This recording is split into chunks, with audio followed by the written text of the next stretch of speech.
conversando sobre ciertas costumbres que se han perdido. Yo no sé si son costumbres o las circunstancias de la época, por la forma en que se hacía prensa, etcétera, se prestaba más para este tipo de polémica. Costa Rica vivió por años siempre una polémica en la prensa, ¿no? Don Ricardo era uno de los progenitores de las grandes polémicas. Hay quienes dicen que a don Ricardo le hacía los trabajos Vargas Coto. Yo no sé, Joaquín Vargas Coto. Yo tengo las memorias de Vargas Coto, que son muy interesantes también. Pero don Ricardo escribía muy bien, no necesitaba específicamente que alguien le hiciera los discursos. Además, buscaba la polémica.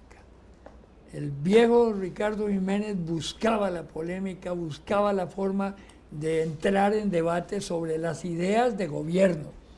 Y eso se ha perdido. Es decir, ahora simplemente la Asamblea Legislativa es la que se encarga de aplanchar lo que se dice en el Poder Ejecutivo, de criticarlo, de esto, de lo otro, pero no trasciende a la prensa. La prensa ha perdido esa vigencia permanente de un debate entre grandes polemistas, ¿verdad?, que era muy interesante.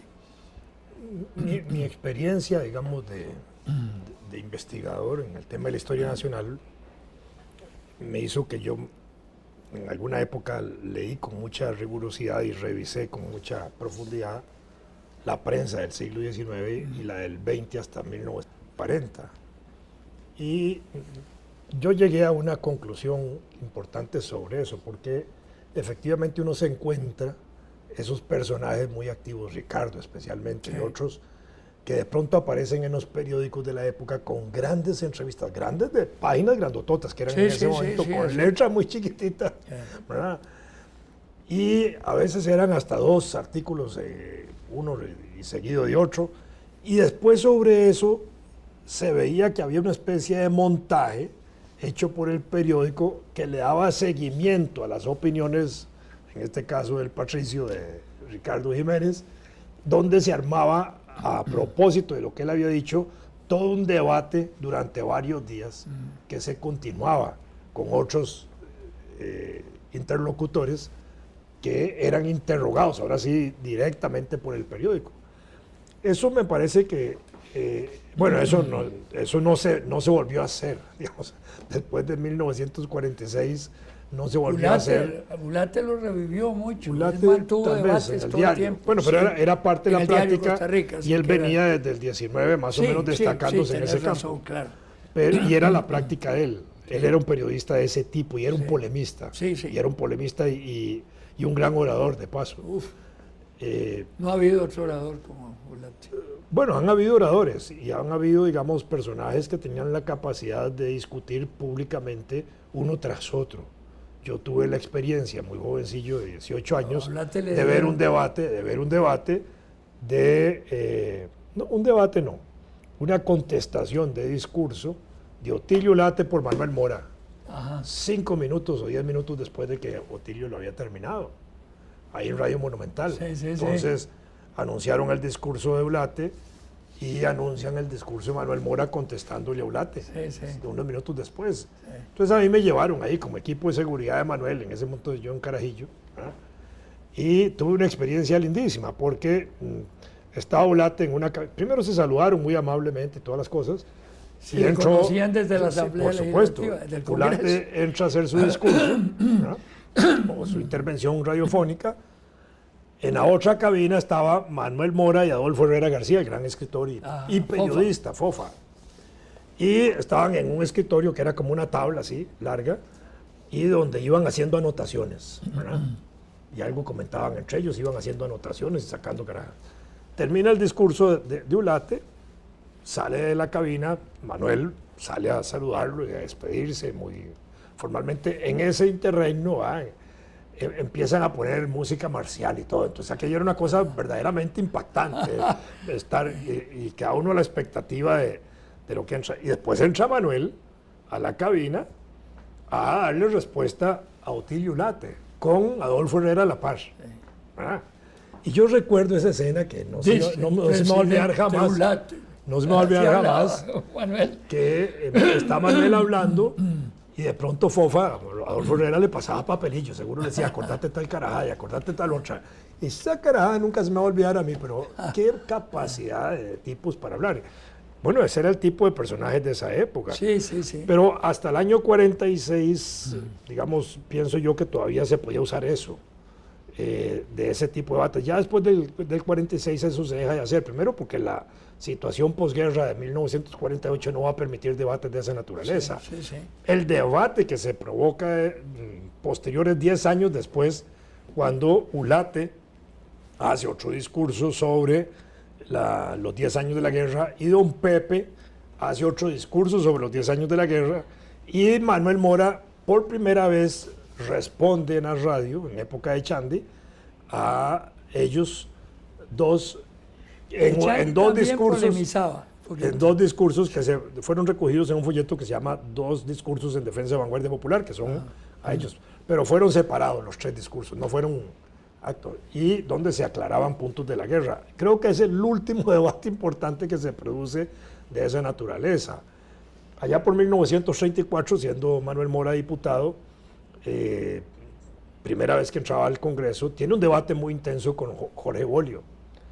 Y ese debate de Jorge Bolio y Manuel, el Partido Comunista también lo publica en un folleto aparte, transcrito el debate, lo que decía Bolio y lo que decía Manuel, como para descubrir, digamos, la esencia del reformismo Bolio en oposición al revolucionarismo de Manuel Mora, digámoslo así.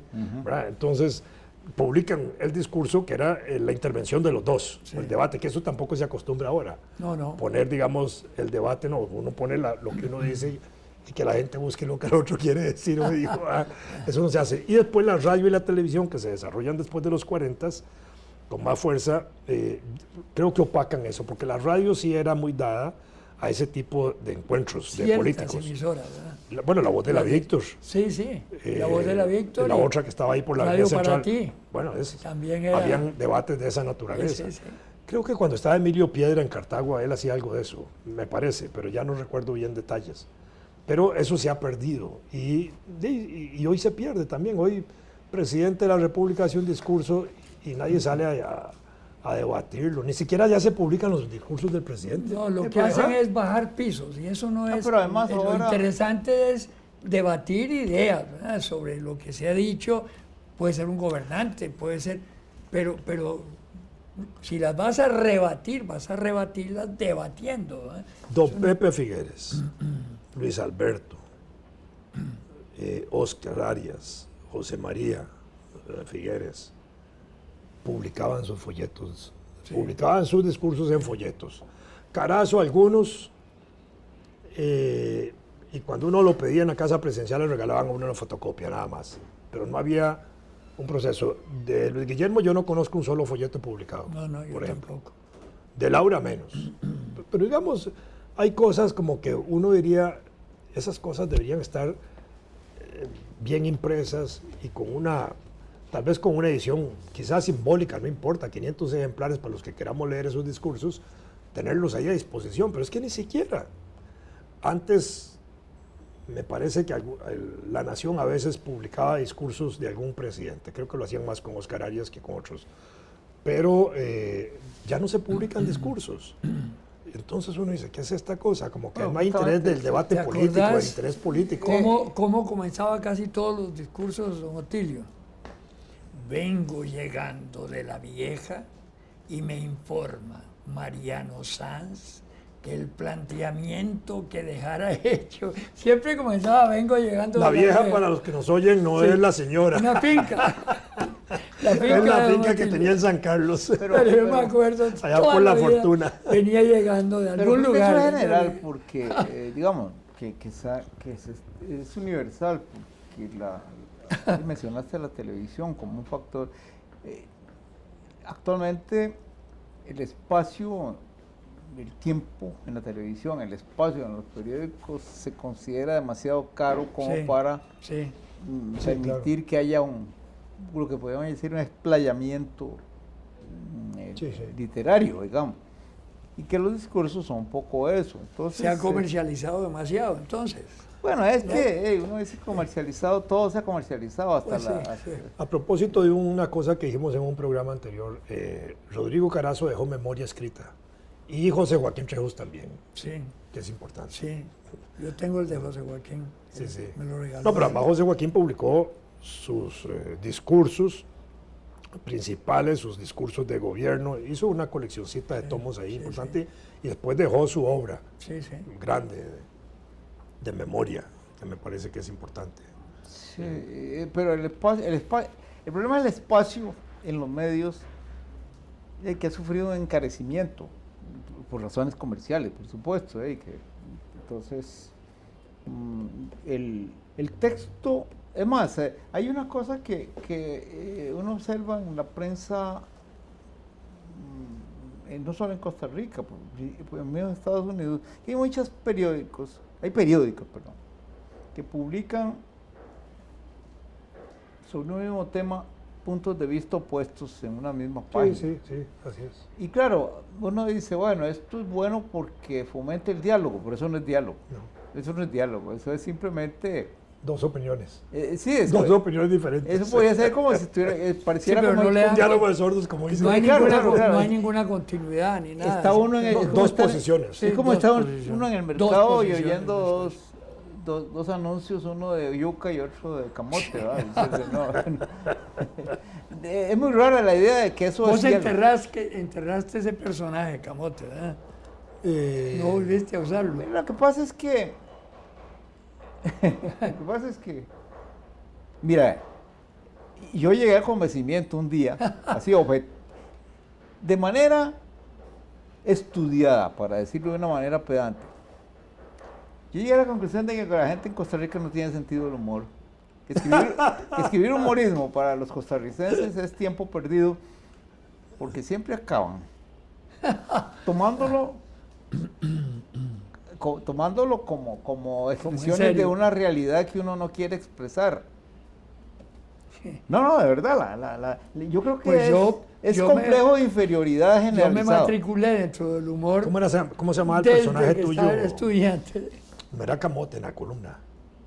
Era otro personaje. No, es que nunca tuvo nombre. No, por eso no tuvo nombre. No tuvo nombre, pero un Pero día... había un personaje. Era Camote. No. Ah, no, es que había varios...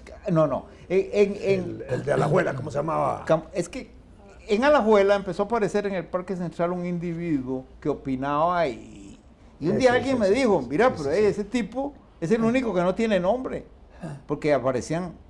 Entonces dije, yo mira, si es cierto, y como yo había dicho el origen de él, entonces decidí que el apodo apropiado era Camote y se lo puse. Pero sí había individuos como... No. Willy Gran Ese, González. Willy Gran González. Era Claro, Willy Gran Ramírez. Sí, esos Willy son. Gran González. Sí, ya me acordé. Esos eran personajes. Sí. Orman claro. Rivera, Orman Rivera. No, pero de verdad. Uno ve, por ejemplo, en España, en la época del franquismo Willy Gran posterior, González. el cultivo del humor en el ámbito político, deportivo, artístico y funcionaba, pero aquí la gente se da mucha importancia, ese es el punto. Pero fíjate que nosotros publicamos la Piapia y yo publiqué la columna Sin Importancia, que era de humor, casi 20 años en La Nación. Y primero en La Nación y después en La República. Y la Piapia circuló por años, ¿verdad? Y sí pegaba. Pues yo teníamos tuve la experiencia de encontrarme con una insignia alajuelense que era muy influyente. Y en un ámbito académico. Y me improperió, como decía el Cantillo, Me improperió. porque yo estaba dejando mal a la Alajuela con esas. De ahí en adelante trasladé a Camote, lo trasladé a otro país. Y no lo dejé volver a la Alajuela nunca, pero... Y es un profesor de la universidad también, un alajuelense. Y es que, de veras, no funciona el humor en Costa Rica. No funciona, por la sencilla razón de que todo el mundo se toma muy en serio. Y claro, hay unos embarcadores que, ¡qué bueno, mira! Y hay una cosa, la verdad es que cada país tiene sus características, ningún país es malo o bueno, son como son. Un día se me acerca un señor, escritor, y me dice, mira, aquí tengo las pruebas de que el libro de un funcionario fue aprobado para que se leyera en secundaria, pero se falsificó el procedimiento, el acta, y se consignó como si hubiera sido aprobado en el gobierno anterior. Vean qué fregado. Y me mostró, a mí me parecía que tenía razón. Me dice, pucha, tenés que denunciar eso. Me dijo a mí.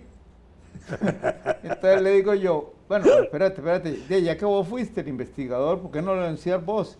Ah, no, es que mira, si mi libro sí me lo dejaron ahí para que estuviera en la lista de libros recomendados. Entonces me quedé infeliz. Yo creo que no hay ningún libro mío recomendado, por dicha, porque pobrecitos los muchachos tuvieran que leerlo. Pero así funcionan muchas cosas. Él quería que yo hiciera en la columna. Embarcar a otro. Claro, y claro, como ya yo tuve que decirle, mira, yo soy de Alajuela, pero no soy mae. Esas cosas pasan, y así es que... De las cosas de los decretos y eso siempre es complicado. Ve, y uno dice... No, pero el carbón funciona. Sí, claro. ¿Verdad que sí? Que llega a carbonear. Mire, ¿por qué no decís eso? Y alguien le dice a uno algo, uno lo comenta y dice, ¿y por qué no decís eso? Y lo acaba de decir él. No, pero no. El mundo es bonito, al final, a pesar de todo. Lo bonito del humor es que se puede hablar de muchas cosas que en serio no se puede hablar. Bueno, eso sí, ¿verdad? Que uno puede decir más en serio, más en broma que en serio. Claro. Y entonces decir los chaferrazos que se quieran. los tragan y lo digieren, ¿verdad? Así que... A mí me tocó con un caso de un diciembre, en la página 15, hice un resumen del año, en el que, toda la página 15, en el que versificados puse algunos acontecimientos muy conocidos, un poco en solfa. Uno era una cuarteta de 4 versitos ahí, aludía a un político del que nunca en mi vida había dicho nada. Pero era una cosa francamente leve, de la que yo no esperaba consecuencias. Y un día coincidimos en el ascensor, en un lugar, este señor y yo, y entonces aprovechó para reclamarme, dice, ¿por qué me tiras tanto a mí? Y entonces sí, yo no se puede, porque ya te digo, nunca le había, nada, ni me había fijado que existía. Y entonces esa vez figuró en ese versito ahí una cosa anodina. A veces algún día algún estudiante de licenciatura lo toma. A nosotros nos retaron a duelo una vez, empezando en la primera etapa. Y una cosa que había escrito Roberto, no sé quién. Pero como yo aparecía como director, me retaron a mí. Y entonces yo los reuní a Beto y Roberto. Y puso de padrinos para que los sustituyeran. Y entonces... Esa era la oportunidad. No. Entonces Roberto, que le encantaba todo eso, yo me bato. Está bien. Ahí está. Y entonces mandó la respuesta y entonces se quitó el otro.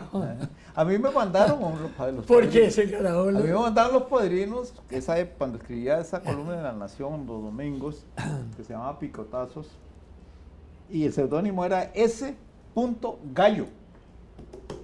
Resulta que llegan los padrinos que puso El retador. Era el alabardero de un candidato a la presidencia, no era el candidato a la presidencia. Hay un candidato a la presidencia de un partido que no tenía menos posibilidades de sacar ni un municipio. Pero tenía su alabardero como. Y este alabardero manda a los padrinos a retar a duelo al doctor. Haciéndose que no sabía quién era, pero yo dudo que no lo supiera.